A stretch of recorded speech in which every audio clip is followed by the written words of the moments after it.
জীবনে যত সুন্নাহ মানবেন, রাসূল সাল্লাল্লাহু আলাইহি ওয়াসাল্লামের সুন্নাহ আছে যেখানে বরকত আছে, যেখানে সুন্নাহ সেখানে বারাকা, সেখানে আপনি বারাকা পাবেন। যে কোনো সুন্নাহ, like Sunnah of eating, Sunnah of sleeping, Sunnah of travelling, Sunnah of trading, খাওয়া, ঘুমানো, সফর করা, ব্যবসা, কাজ করা, যে কোনো কাজের ক্ষেত্রে সুন্নাহ মানলে ওটার মধ্যে বরকত আছে না নাই?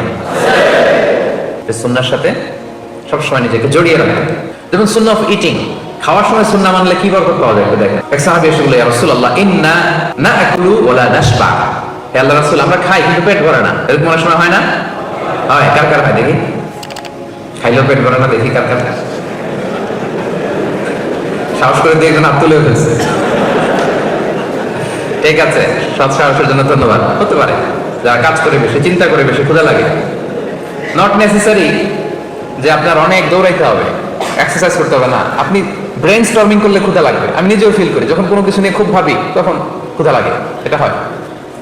তো সাহাবীরা কি চিন্তা করেন, কি সিম্পলিস্টিক লাইফ লিড করতো। মনে যা আসছে নবীরে বলে ফেলছে, এ রাসূলুল্লাহ, ইন্না নাআকুলু ওয়া লা নাশবা। রাসূল, আমরা খাই কিন্তু পেট ভরে না। পেট ভরে না কেন?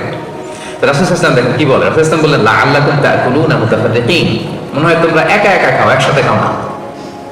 মনে হয় তুমি একা একা খাও, মেবি ইউ ইট অ্যালোন। একসাথে মনে হয় খাও না।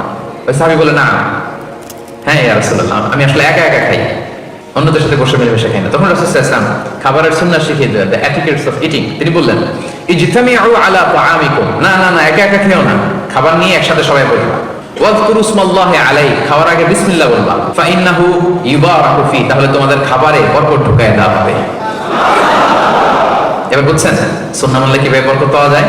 দেখেন, খাওয়ার ক্ষেত্রে আরো রাসূল সাল্লাল্লাহু আলাইহি ওয়াসাল্লাম কি ইনস্ট্রাকশন দিয়েছেন। তিনি বলেছেন, আহাব্বু তাআমি ইলাল্লাহি মা কাসরাত আলাইহিল আইদি। আল্লাহর কাছে সবচেয়ে প্রিয় খাবার ওইটা যে খাবারে অনেকগুলো হাত পড়ে। এক প্লেট নিয়ে শুধু এক হাত দিয়ে খাচ্ছেন, এটা আল্লাহর কাছে পছন্দ না।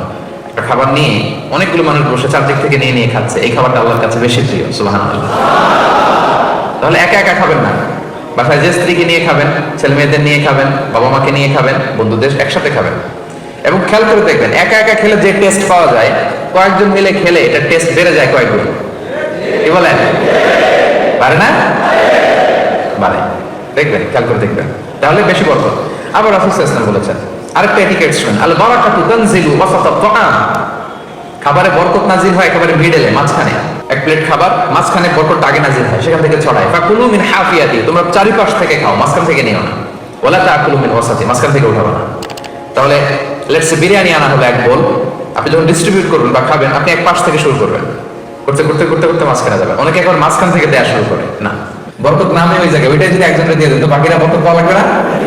হ্যাঁ, তাহলে বুঝে শুনে না?